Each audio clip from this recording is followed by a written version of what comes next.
Hello and welcome to another instalment of Unibet's Inside The Octagon with me, John Gooden, alongside the outlaw Dan Hardy. And this time, we're digging so deep, we're going down under with the main event in Sydney, Australia.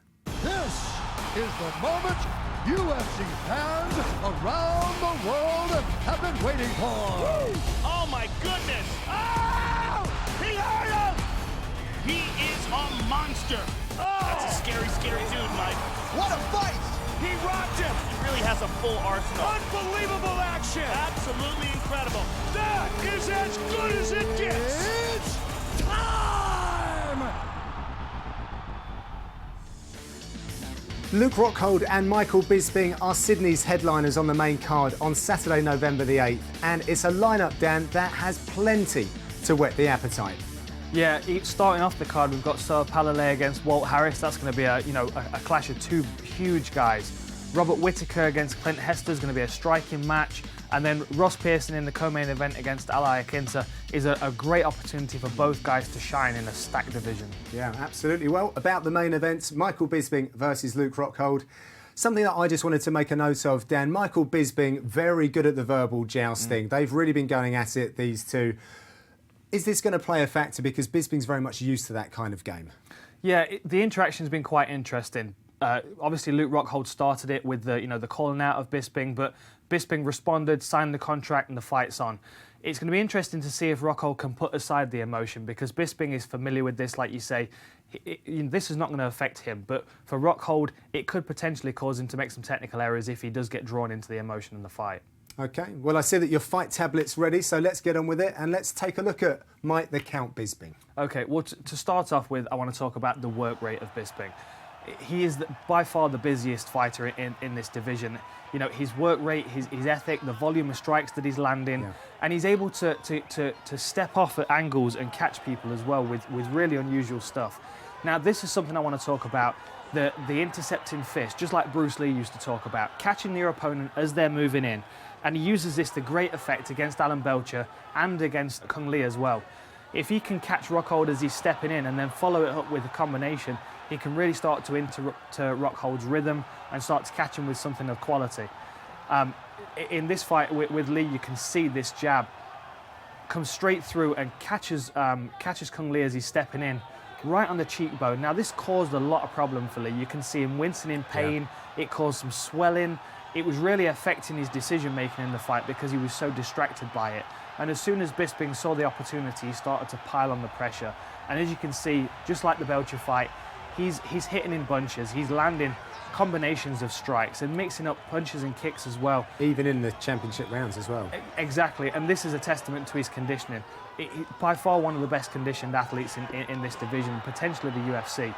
You know, resting heart rate of 34 beats a minute going into this fight, which is unheard of even for professional athletes.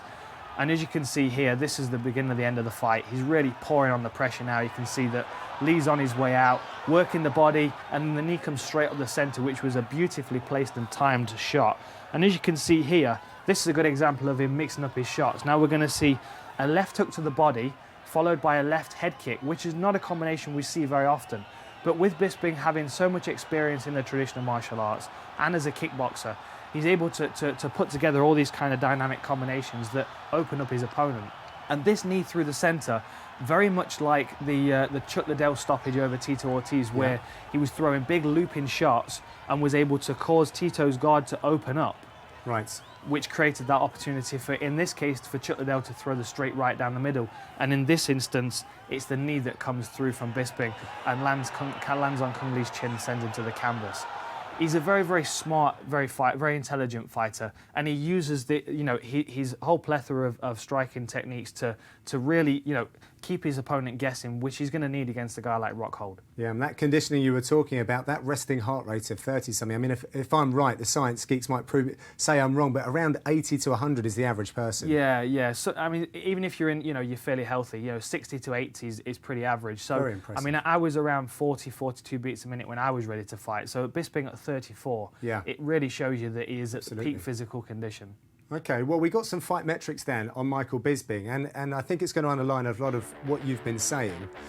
So the greatest number of strikes landed in middleweight history, highest striking rate amongst amateur middleweights, and also the highest striking defence in middleweight history. That really underlines just how many strikes that he's throwing, punches, kick combinations, as well as his knees. This guy's really, you know, bell to bell, one of the very best. Yeah, he can really pour on strikes in a high volume, and even through the later rounds of the fight, which he's going to need in this fight against Rockhold to accumulate damage and to keep that pressure consistent for the full 25 minutes if it goes that long. Sure, and if it goes that long, because the guy that he's facing, Luke Rockhold, is a fast finisher and he's dangerous pretty much everywhere. He is. One thing I want to talk about with Rockhold is he is a high-pressure fighter, but it's quite different to Mike Bisping. It's not a high volume of striking that he puts people under pressure with, it's his footwork.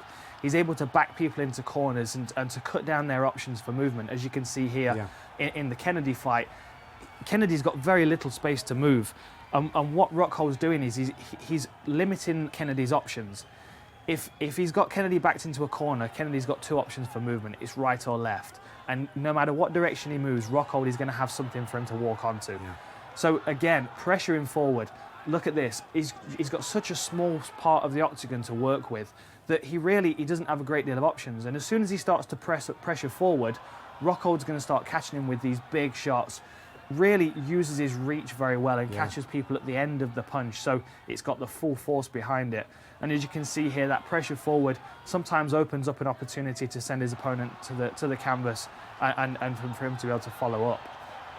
And if he's not landing a shot of quality like that, it does initiate a clinch and allow him to pressure his opponent up against the fence and start working knees and exhausting his opponent by smothering him against the fence, which could be a useful technique against Mike Bisping, who is obviously, you know, a well-conditioned athlete and has got very active footwork. Yeah, so the inner octagon is something that we hear a lot of coaches talk about. I think that Bisping probably does his best work there, and if he can flip that on Rockhold, we saw that Vitor Belfort, you know, did pretty well with Rockhold on the outside. Yeah, and it's interesting with Vitor Belfort being a common opponent with the two.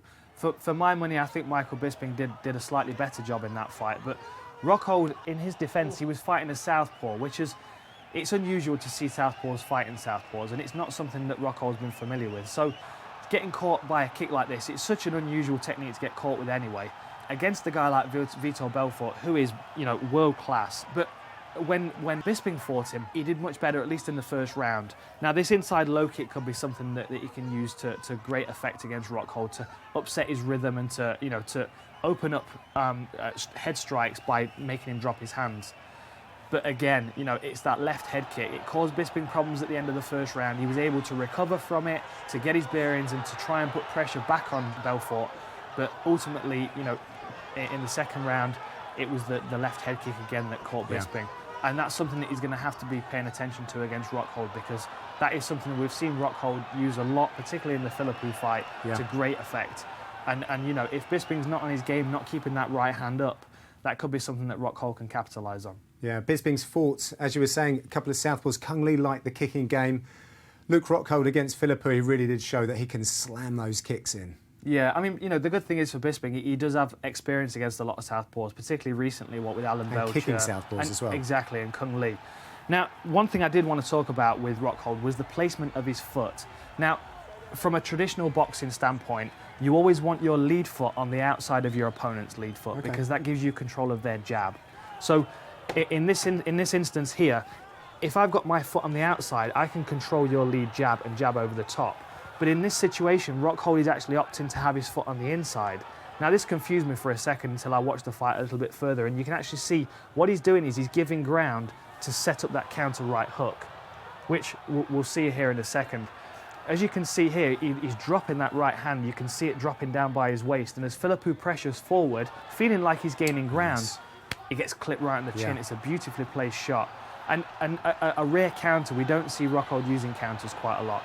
But what it does do is it pressures Philippou into moving towards that left foot, because he's so cautious of the right hook, which dropped him earlier on in the fight. Now here, we saw the kick do some damage. We can see a little bit of good footwork by Rockhold, but again, it's the left kicks that were doing the main damage. And as you can see here, Philippou's moving towards that left foot. He gets kicked, he circles back, and then he's encouraged to go back again in that same direction. almost like subconscious programming from Rockhold Yeah. to force him onto the technique that he wants him to hit. And we're talking such small distances, a foot's width, if you like. Yeah, it's a very minute thing. You probably wouldn't even notice in the fight a lot of the time. You know, you can get caught up in the fight and not notice that you're getting caught in a trap that's being set by your opponent. Okay, well, get your fight tablet back in your hand, Dan, because let's look at something that Mike Bisping could bring to the table. We saw that he does have a lot of very good defensive wrestling, as we saw against the likes of Chael Sonnen. Yeah. But against Brian Stann, he showed a few more dimensions. Yeah, and this is something that he could draw on in the Rockhold fight, particularly with Rockhold being, you know, such a forward pressure kind of fighter. If Bisping can level change and get underneath, he could at least threaten the takedown. Now, one thing that is worth noting here, as you can see right as I pause it right there, I've zoomed in just so you can see that Bisping's got his grip together. Yeah. If he can pressure Rockhold against the fence and level change and get his hands together, he'll be able to lift Rockhold up and put him on the floor.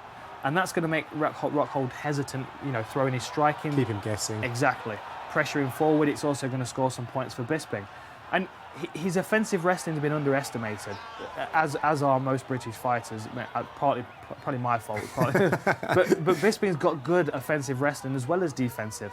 And as you can see here in the Kennedy fight, Kennedy does the same thing. He reverses the position, pushes Rockhold up against the fence, and he's able to level change and get his hands together. And if Bisping can do the same thing, he can send Rockhold skyward and put him on the canvas.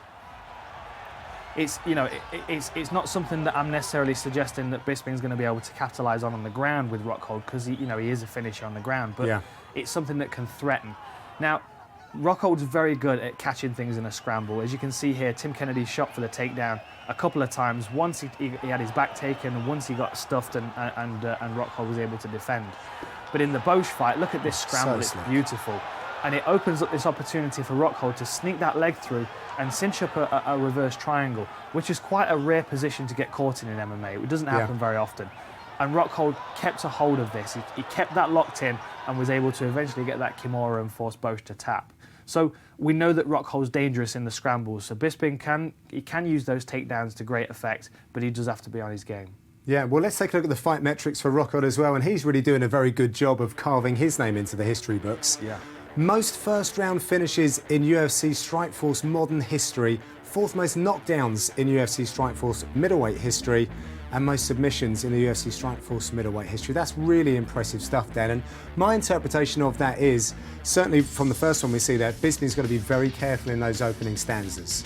Definitely, and you know, from a traditional kickboxer style that Bisping has, a lot of the time we see that first round to be quite a feeling out process. He'll take his time, he'll see what openings his opponent's giving him before he starts to really, you know, invest in anything. Yeah. So those first couple of rounds is where he's got to be cautious of Rockhold. That's when Rockhold's going to be freshest, he's going to be wanting to put the most pressure on Bisping, and he's already said he's going to try and get him out there in the first round. So it's the later rounds that are going to play into Bisping's game, fourth and fifth, and potentially the third as well, if the fight's going that way. But this is anybody's fight. They match up in a very interesting way, and it could be a really dynamic kickboxing match, or it could be a grappling exchange on the floor. I just don't know. Really looking forward to it. So thank you, Dan. So we've drilled down to show you the strength and possible weaknesses of both fighters, and you can now head over to unibet.com for a comprehensive package of pre-fights and live odds ahead of Sydney's main event.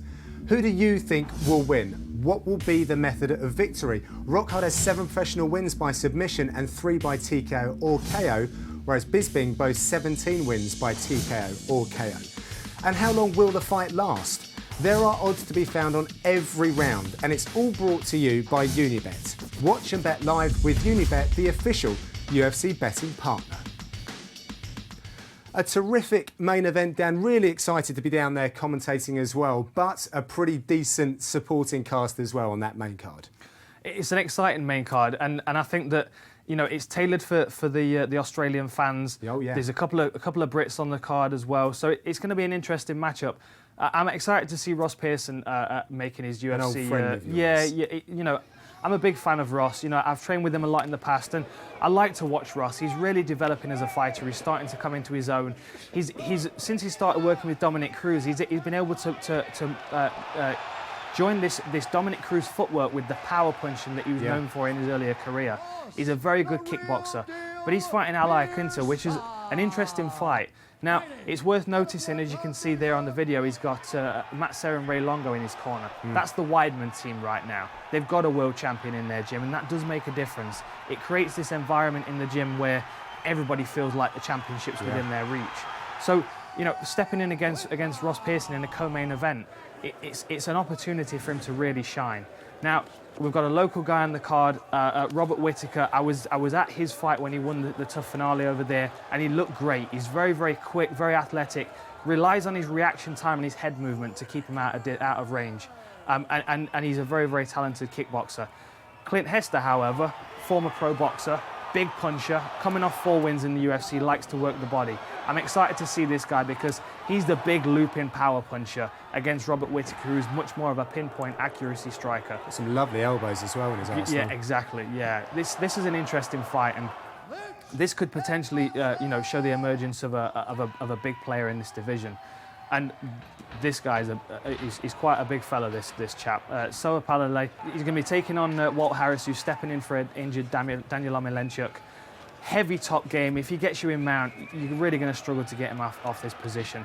And he can generate power from anywhere. He's a huge, powerful guy, and he's going to be taking on another huge, powerful guy, Walt Harris, who, he's had a bit of a rough run in the UFC. He's an American top team product, so I'm sure he's going to be taking those lessons from his first 2 UFC fights and carrying them on into this to really, show himself as one of the best in the world. Good stuff. Well, very much looking forward to that. A reminder then that Fight Night Sydney takes place in the early hours of Saturday morning here in Europe, so be sure to check the start time from where you are watching. Then we move to UFC 180 in Mexico, and the champion Cain Velasquez being injured, Fabricio Verdum and Mark Hunt fight for the interim heavyweight title. A week later in Austin, Texas, Frankie Edgar and Cub Swanson go head-to-head in the featherweight division. And the Octagon returns to Las Vegas on December the 6th for UFC 181. Johnny Hendricks and ruthless Robbie Lawler do battle again for the welterweight crown. As always, you can get the pre-fight odds with Unibet, the official UFC betting partner. OK, we're tapping out of another instalment of Unibet's Inside the Octagon and heading to Sydney for what promises to be a terrific main event. Dan and I will be back with more insight and analysis ahead of UFC 181, and we're really keen for you to get in touch with any questions for Dan on that Hendricks-Lawler rematch. Tweet us at Unibet using the hashtag InsideTheOctagon, and we'll use the best ones. Thanks for watching, and goodbye for now.